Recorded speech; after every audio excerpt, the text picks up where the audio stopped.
Welcome back to Reformed Thinking. This is the show where we take a stack of articles, commentaries, and theological essays, and we really try to get to the very bottom of what is going on in the text. That's right. We aren't here to give you a surface-level skim. We are here to get to the root of the matter. That is the goal. And today, we are tackling a subject that I think is going to hit home for a specific kind of listener. We often talk about the learner, the person who is technically prepping for a meeting or, catching up on reading. But underneath it all, they are just insanely curious. Right. But today, I want to address the listener who feels the crushing weight of trying to define themselves. I was reading through these notes, and I got this distinct sensation of exhaustion. Just reading about the modern identity project made me tired. It feels like we wake up every morning with a blank name tag, and we have to frantically scribble something on it before we leave the house. Yeah, that's a great image. I'm a manager. I'm a father. I'm a Democrat. I'm an Enneagram 4. And if we don't write something fast enough, we feel like we disappear. That is the perfect image. The blank name tag problem. And the reason it's so exhausting is that the ink keeps fading. It does. You write, successful career man on the tag, but then you get laid off on Tuesday. Now, who are you? The tag is blank again. Or you write, good mother, but then you lose your temper in the grocery store. And the identity just dissolves. It's gone. And the modern solution, or at least what culture tells us, is to look inside. Find your truth. Look within. Look within. We hear this in every movie, every song, every commencement speech. Right, which is just terrible advice if you actually look inside. Because what do you find? A mess. You find anxiety. You find conflicting desires. One minute you want to be a saint. The next minute you want to scream at traffic. If you build your identity on that internal weather report, you are going to be seasick your whole life. So this isn't just a theological issue for people in robes. This is the guy having a panic attack in the bathroom before a board meeting because he thinks his sales figures are his soul. Precisely. It is the crisis of identity. We are told that we are defined by our feelings, or by our past trauma, or by our performance at work, or even by our political tribe, or our racial heritage. All these external or internal shifting things. And the problem is that all of those things are unstable ground. If you define yourself by your feelings, what happens when your feelings change? If you define yourself by your performance, what happens when you fail? It leaves the soul absolutely weary. It is exhausting because you have to constantly remanufacture your identity every single morning. It is all on you. You're the sculptor and the statue. Right. And that is why we are looking at Romans chapter 5, verses 6 through 21 today. Because the Apostle Paul is going to offer a counter-narrative that is completely different from what the modern world offers. Totally different. He is going to argue that you are not an isolated individual defined by your psychological profile. You are actually part of a massive corporate reality defined by two men, Adam and Christ. So the goal for this deep dive is to move us from that shaky ground of subjective feelings to the rock of objective history. And that is it. We are moving from how do I feel to what has happened in history. Okay, let's unpack this. We are starting in Romans 5, right around verse 6. And the first thing that jumps out from our source material is the discussion about timing. The text says, "For while we were still weak, at the right time Christ died for the ungodly." Now, usually when I read that, I kind of gloss over at the right time. I assume it just means eventually. But the commentaries are making a huge deal out of this. Why is the timing so critical here? It's massive. Yeah. The Greek word Paul uses there is kairos. It doesn't just mean a time on the clock, like chronos. It means the appointed time, the critical moment. So not just any time. No, the time. The argument here is that the cross wasn't an accident. It wasn't plan B because plan A failed. It was the specific, appointed moment in history that God had decided upon before the foundation of the world. So God didn't look down, see that we were struggling, and think, oh, things are getting out of hand, I better step in now. No. Think about the historical context for a second. You had the Pax Romana, the Roman peace. Right, a period of relative stability. Exactly. You had a road system that allowed news to travel faster than ever before in human history. You had the Greek language, which was the universal language of commerce and philosophy, so the message could be understood everywhere. A common language. And you had the Jewish law, which had spent centuries teaching people what sin was, creating a category for guilt. The stage was perfectly set. God is a master of logistics. That makes a lot of sense historically, but the verse connects the timing to our condition. And this is where the text gets, well, insulting. It does. Paul uses two words here that are absolute insults. He calls us asthenon and asabun. He does not pull any punches. Okay, I have the definitions here in our stack. Asthenon usually translates to weak. That doesn't sound too bad to me. We all feel weak sometimes. It sounds like we just need a protein shake, maybe a Peloton class, and a pep talk. See, that is where the English translation really softens the blow. In this context, asthenon isn't tired. It is paralyzed. Paralyzed. Think of a trauma unit in a hospital. You aren't asking the patient to help you with the surgery. They are incapacitated. Paul is saying that morally we are comatose. We have zero ability to contribute to our own rescue. It is a total moral inability. That's bleak. We want to think we can at least meet God halfway, that we can, extend a hand. But Paul is saying we can't even lift a finger. We are flat on our backs, spiritual paraplegic. But the second word is worse, right? Asamun. Ungodly. To be honest, that sounds like a church word, like someone who swears too much or watches R-rated movies. And in our culture, that's what it sounds like. But in the Roman mind and in the Jewish mind, that word was shocking. Asabaya was treason. It wasn't just, I don't like the gods. It was, I am actively trying to overthrow the order of the universe. It means active irreverence. It means someone who is a traitor to the divine order. So let me put those together. We are paralyzed, yet somehow, in our paralysis, we are shaking our fist at the doctor trying to save us. That is the paradoxical image. Helpless, yet hostile. And that, at that exact moment, is when the text says Christ died. Not when we got better, not when we showed promise, when we were at our absolute worst. This really hammers home the Reformed view of unconditional election, doesn't it? It underscores it heavily. God did not foresee that we would have potential.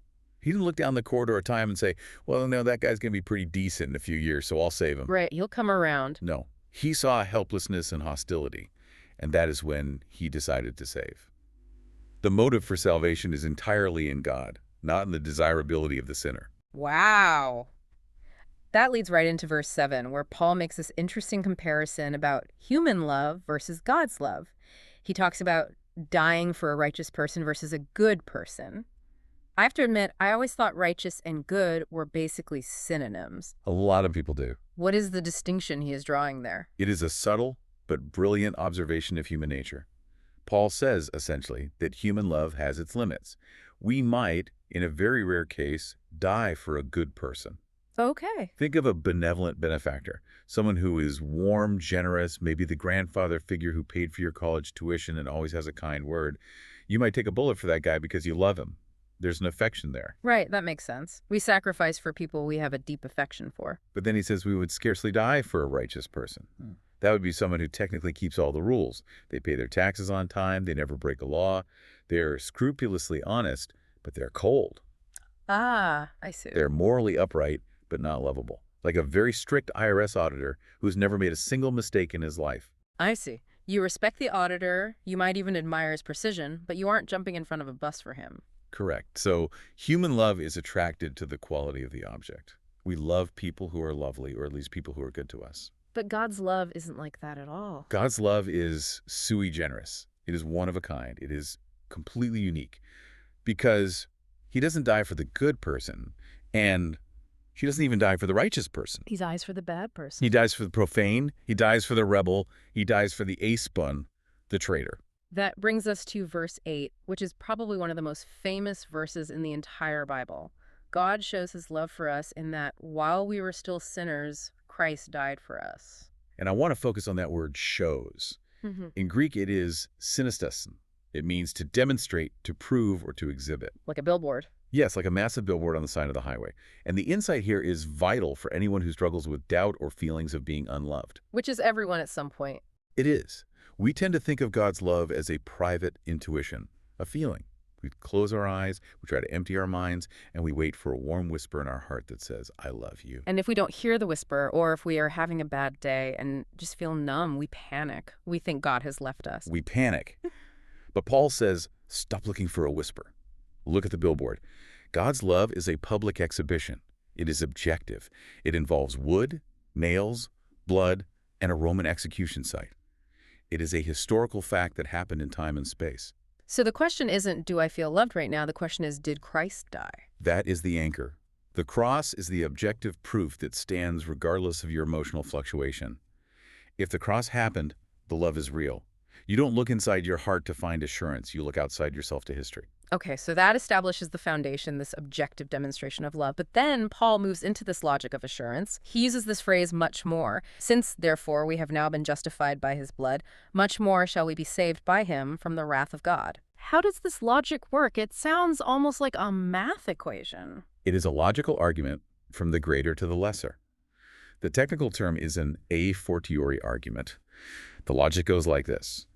Imagine you have a very difficult, almost impossible task and a much easier task.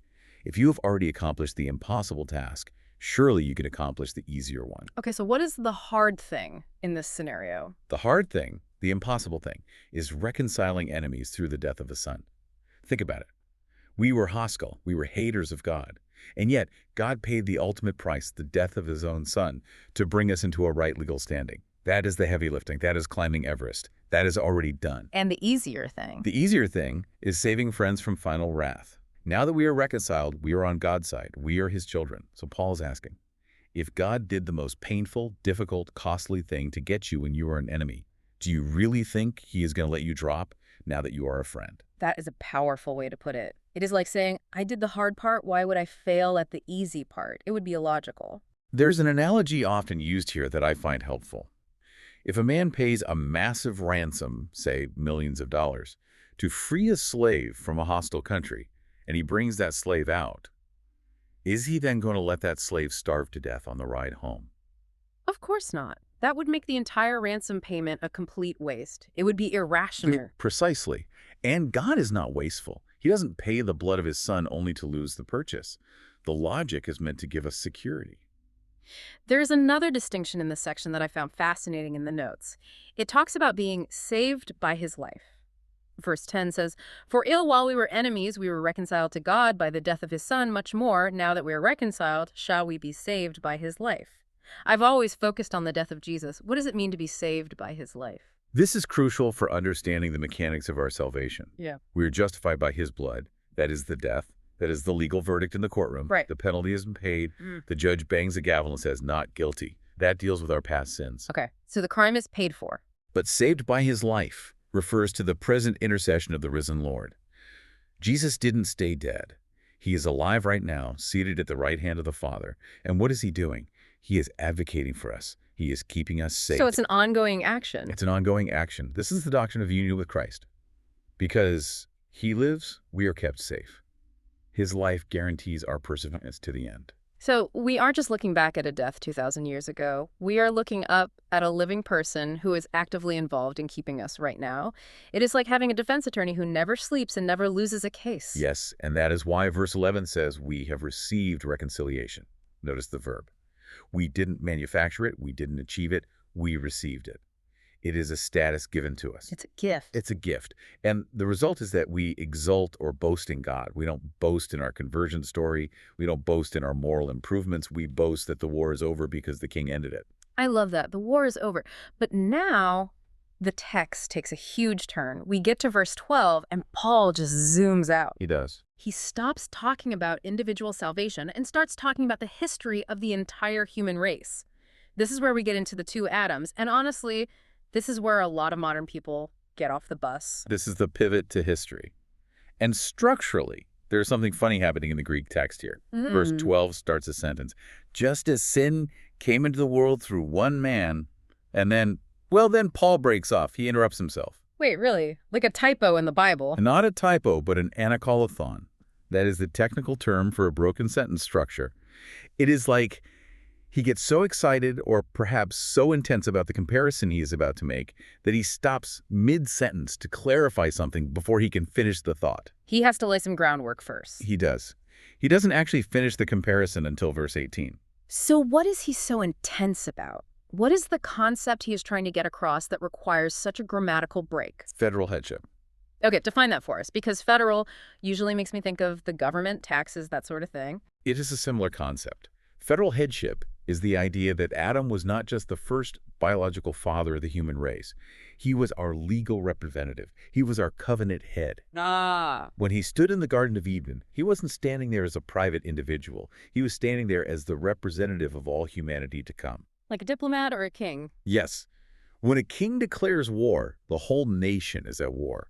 Even the cobbler who is sitting at home making shoes is at war, not because he declared it, but because his representative declared it. His legal status is determined by the head. Okay. This leads to what the notes call the scariest verse in the Bible. Verse 12. And so death spread to all men because all sinned. Yes, because all sinned. Now, how you interpret that little phrase changes your entire theology. It's a hinge point. It's a huge hinge point. Fair. There's an old heresy called Pelagianism, which argues that this means we all sinned by imitation.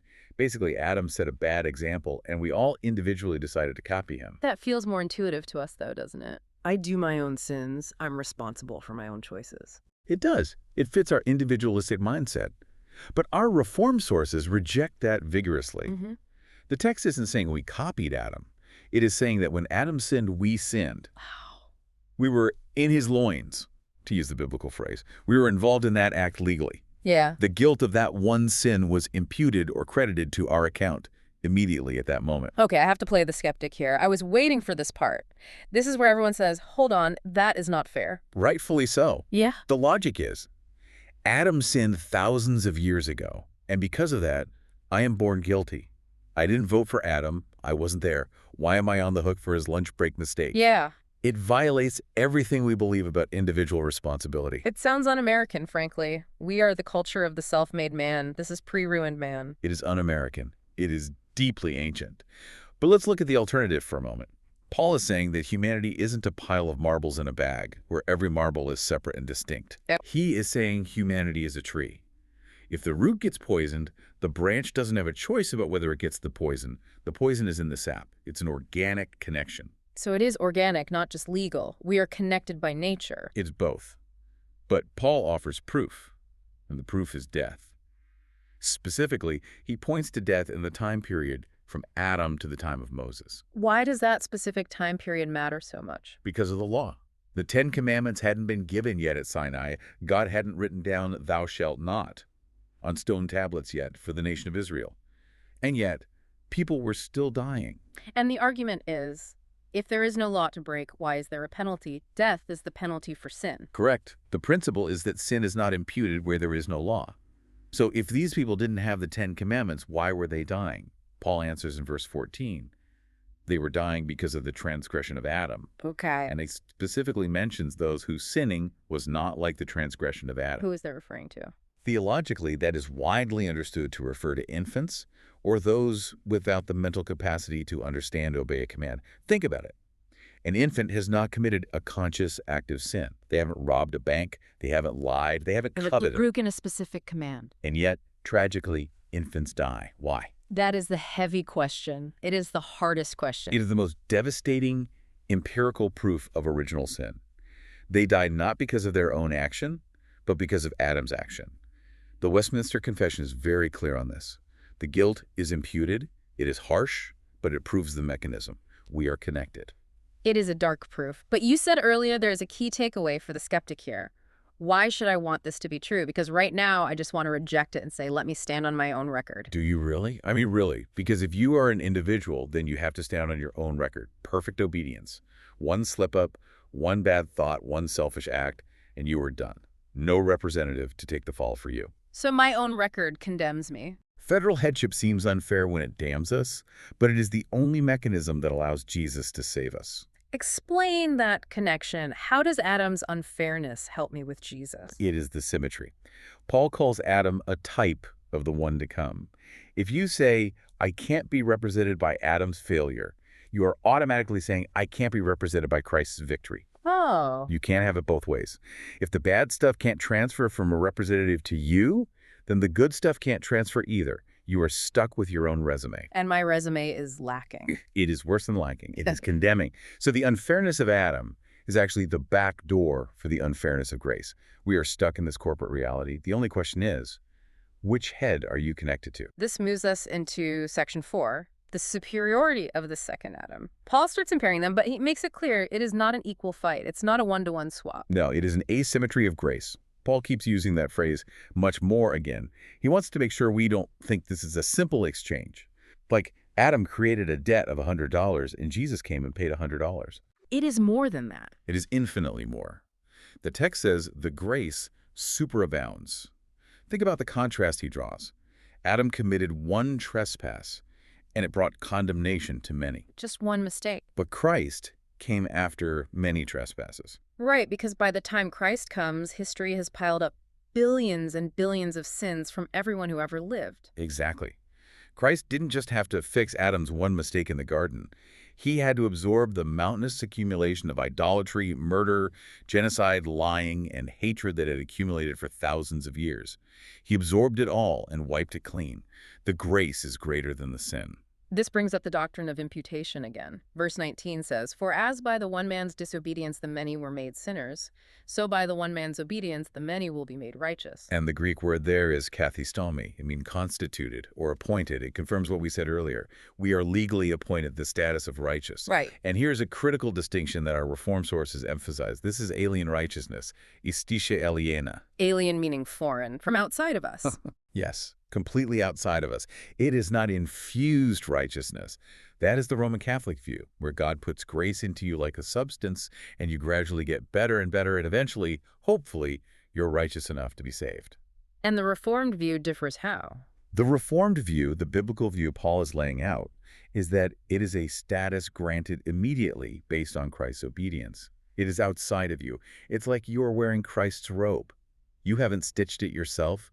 You are declared fully righteous in the eyes of the law the moment you believe, even if you are still struggling with sin in your daily life. The outline mentions active obedience and passive obedience. Can we break those down? Because usually when we talk about Jesus obeying, we just mean he didn't sin. It is more active than that. Passive obedience refers to Christ's passion, his suffering and death. He willingly received the penalty we owed. That clears the debt. That brings us back to zero. But zero isn't good enough. No. If you just clear the debt, you are back to zero. You aren't righteous, you are just not guilty. You are a blank slate. You need a positive score to get into heaven. You need to have actually kept the law perfectly. Right. And none of us have. That is Yeah. active obedience. Christ lived a perfect life. Right. He didn't just avoid sinning. He loved God with all his heart, soul, mind, and strength every single second of his life. He honored his parents perfectly. He never coveted. He earned the positive merit of a life fully lived for God. And that merit is credited to us. Both are. His perfect life and his substitutionary death. Both are credited to the believer by faith. So when God looks at the believer, he doesn't just see a pardoned criminal. He sees a son who has kept the law perfectly. That is the beauty of imputation. You get the credit for the life Jesus lived. That leads to verse 17, where it says, "We reign in life." That's a powerful image. I love that image. We shift from being victims of death's reign, where death is the tyrant, to being kings in life's reign. The believer is not just a survivor. We are seated royalty. We are reigning with Christ. So we have this massive system, Adam and Christ, federal headship, imputation. But then a natural question arises. If it is all about these two men, why do we have the Bible full of laws? Why did God give the 10 Commandments to Moses? What is the point of the law if it doesn't save us? That is exactly the question Paul answers in verse 20. He says, the law came in alongside. The Greek is perisultan. It means it entered as a side character. It is not the hero of the story. It is a supporting actor. It is, and its purpose is shocking. The text says it came in to increase the trespass. So increase it. You would think the law is there to stop sin. We pass laws to stop crime. That's the whole point of laws. You would think. But practically and theologically, the law acts as a diagnostic tool. The outline uses the analogy of sunlight flooding a dusty room. I love this visual. Picture a dark attic. It looks clean enough. You can breathe fine. You think, this is a great room. Then someone rips the curtains open at noon. And suddenly you see millions of particles of dust floating in the air. You're choking on it. Exactly. Now, did the sun create the dust? No. The dust was filling your lungs the whole time. You just couldn't see it. The sun just made the invisible reality undeniable. And that's the law. That is the law. You think you are a pretty good person until the law says, do not covet. And then you realize you have been jealous of your neighbor's Tesla for 3 years straight. Right. The law turns the light on. It changes sin, which is just this vague sense of being off into trespass, which is a concrete piece of evidence of your guilt. It forces you to stop saying, I am not perfect, and start admitting, I am a lawbreaker. It strips the denial away. It does more than just show, too. It provokes. Think of it as a chemical catalyst. There is poison in the human heart rebellion, but it might lie dormant. When the law comes and says, do not do this, the rebellious heart immediately wants to do it. It's the wet paint sign. It is. As soon as you see the sign, do not touch, what is the one thing you want to do? Touch it, just to see. So the law actually makes us sin more, in a way. It draws out the poison so it can be seen and dealt with. It turns vague sin, hamartia, into specific trespass, paraptuma. It is crossing a line. The law draws the line so that when we cross it, we know we are guilty. But then Paul drops this incredible promise right after. Where sin increased, grace abounded all the more. Hyperparasut, that is the Greek word. It means to overflow beyond measure. It is a superabundance. The dynamic is this. The law creates a flood of guilt. It makes us realize we are drowning. But grace creates an ocean that swallows the flood. So the law drives us to the gospel. It's not the enemy of grace, it's the servant of grace. Precisely. The law strips us of self-righteousness. It makes us realize we can't clean ourselves up. So we have to flee to the second Adam. We run to Christ because we have nowhere else to go. And that leads us to the grand finale of the chapter, verse 21, the reign of grace. This is the clash of kingdoms. Paul summarizes all of human history as a battle between two rival dynasties. Kingdom 1 is sin reigning in death. And death is described as a tyrant here, not a natural process. No, death is not the circle of life. It is not natural. It is an intruder. It is a usurper. Every graveyard, every funeral is a monument to Adam's failure and the tyranny of sin. But then there's Kingdom 2. Kingdom 2 is grace reigning. But notice how grace reigns. This is so important. Grace doesn't reign by ignoring the rules. It doesn't reign by a judge saying, oh, never mind, I'm feeling generous today, so I'll just let it slide. The text says it reigns through righteousness. Through righteousness. Yeah. God satisfied his own justice. He didn't wave a magic wand. He paid the debt. He executed the penalty on his son. Salvation is God being faithful to his own character. He is just and the justifier of the one who has faith. And the destination of this reign is eternal life. Restored communion with God. It is not just existing forever, even the damned do that. It is being back in the garden, but better. It is seeing his face. And it is all mediated, solus Christus, through Jesus Christ our Lord. So we have walked through this incredible passage. We have seen the objective love, the logic of assurance, the heavy reality of federal headship, and the triumph of the second Adam. As we wrap up, let's bring it back to the listener. What is the final verdict here? The final verdict is that there are only two addresses in the universe. You either live at the address of Adam or you live at the address of Christ. There is no middle ground. There is no third option. You cannot be an independent agent. So stop trying to define yourself by your own performance. Stop building your house on that shaky ground. Stop looking inward. Stop taking your spiritual temperature every hour to see if you are saved enough. If you are in Christ, the gavel has fallen. You are righteous. Your standing before God is as secure as Christ himself is. That is a liberating thought. Because if my standing depends on me, I am in deep trouble. But if it depends on him, then it is rock solid. And here's the closing thought I want to leave with the listener. Grace is often accused of being a soft pillow for laziness. People say, if I am already saved, I can do whatever I want. Right, the license to sin argument. But Paul says grace is a reign. It is a king. Grace is a new master. It doesn't leave you alone. It liberates you to live a holy life because the crushing pressure of earning your salvation is gone. You don't obey to get saved. You obey because you are saved. The motivation is gratitude, not fear. So look away from yourself. Look to the King. Look to the King. That is where the assurance is.